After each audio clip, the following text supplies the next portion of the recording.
No time for eating, Cody. We have to make a subscriber's request.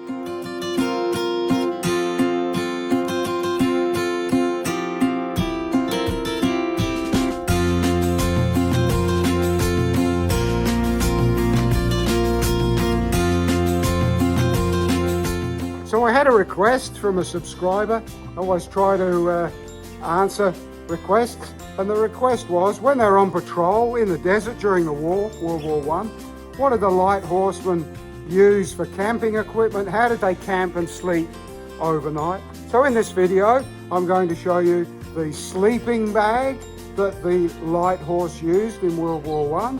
And if you can just have a look here, this is the state-of-the-art sleeping bag used by light horse troopers in the desert in World War I. So what you got to remember, don't know where you live, but when you're in a desert environment, it's blazing hot during the day, but there is no cloud.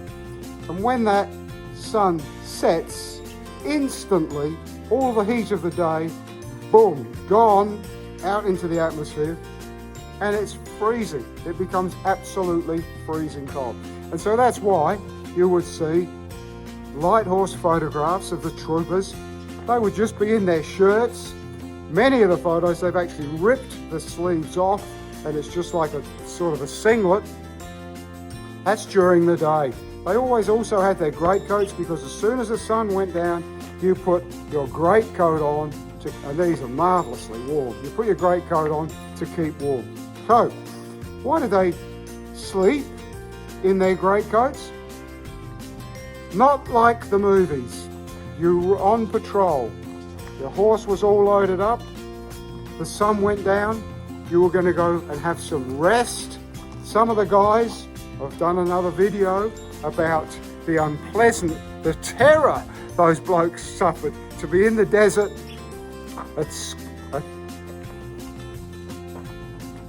To be in the desert and then to have to go out from where the main body of men were to be on picket duty, never knowing if in the silence, in the pitch black silence, an Arab was going to creep up and slit your throat, and you never even heard him coming as he crept up through the sand. Terrifying. You really have to be in a camping environment.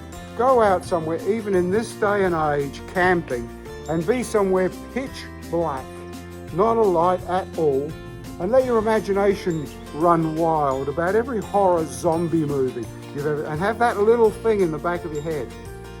Then you might know what it was like, possibly, for those guys on picket duty. The rest of the blokes back in the camp, you slept in. Tends to be longer than I intended this to be. Here's the sleeping bag. This is what you slept in. You slept on the ground. You didn't have a bed. Not like the movies. The horse had a saddle. The saddle had a surcingle, as well as the girth. It had a surcingle on it. The gear on the horse's head. So if you heard in a poem I said before about how Trooper Bluegum was looking forward to hearing the sound again. This is the sound, this bit, the jingling. If you have a look at that, he's got a rope, he's got headgear on, he has got double reins, he has got a big bit, all of this stuff. The Turks are attacking. Quickly, saddle up, do up the surcingle, put on the headgear, put the bit in, a struggling horse. People are panicking, they're shooting. Let's fit all this. This is not Hollywood, it's the real world, and these poor horses were just like the poor men.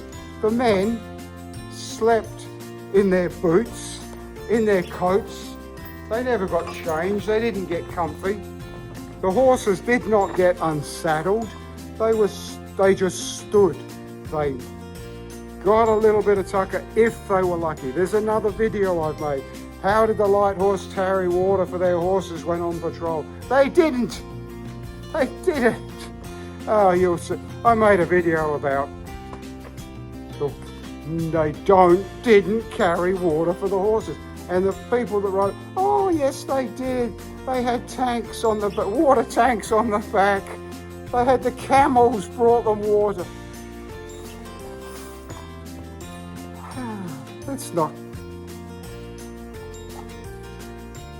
The real world is nothing like Hollywood, the myths. So the guys, just bear with me. I'm back. The guys didn't take their boots off because what a right kerfuffle.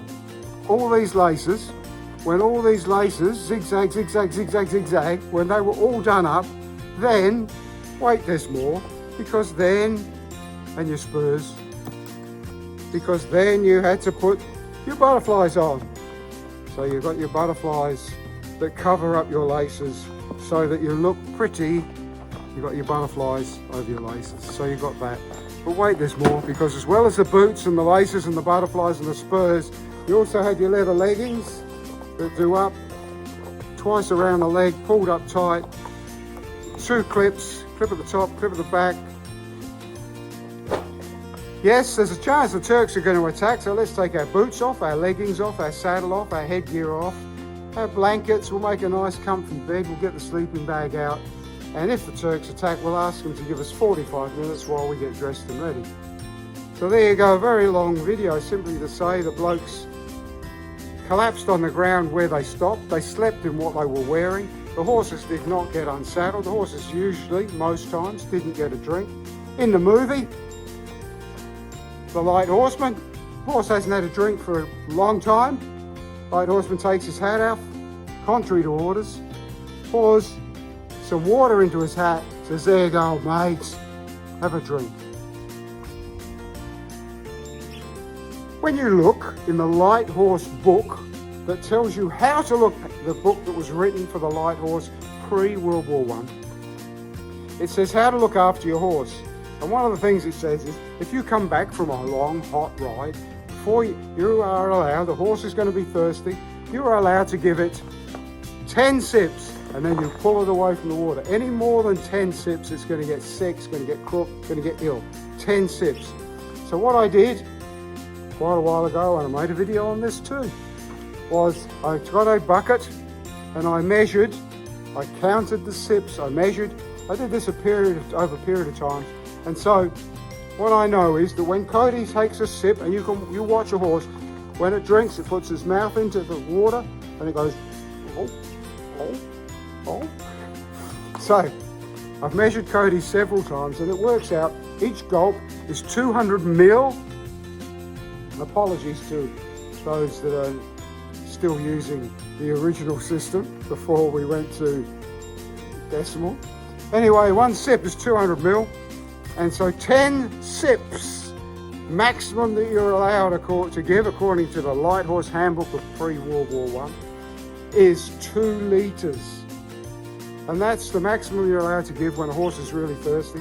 And so as you can imagine, when in the movie the guy takes his hat off, it's lovely for the movie, takes his hat off, pours a couple of mouthfuls in, and in 10 gulps, the horse will drink 2 litres. Got completely sidetracked there, but I have certainly answered a subscriber's question about how did the Light Horse camp, please, after the Light Horse camp and sleep overnight when on patrol. Cheers.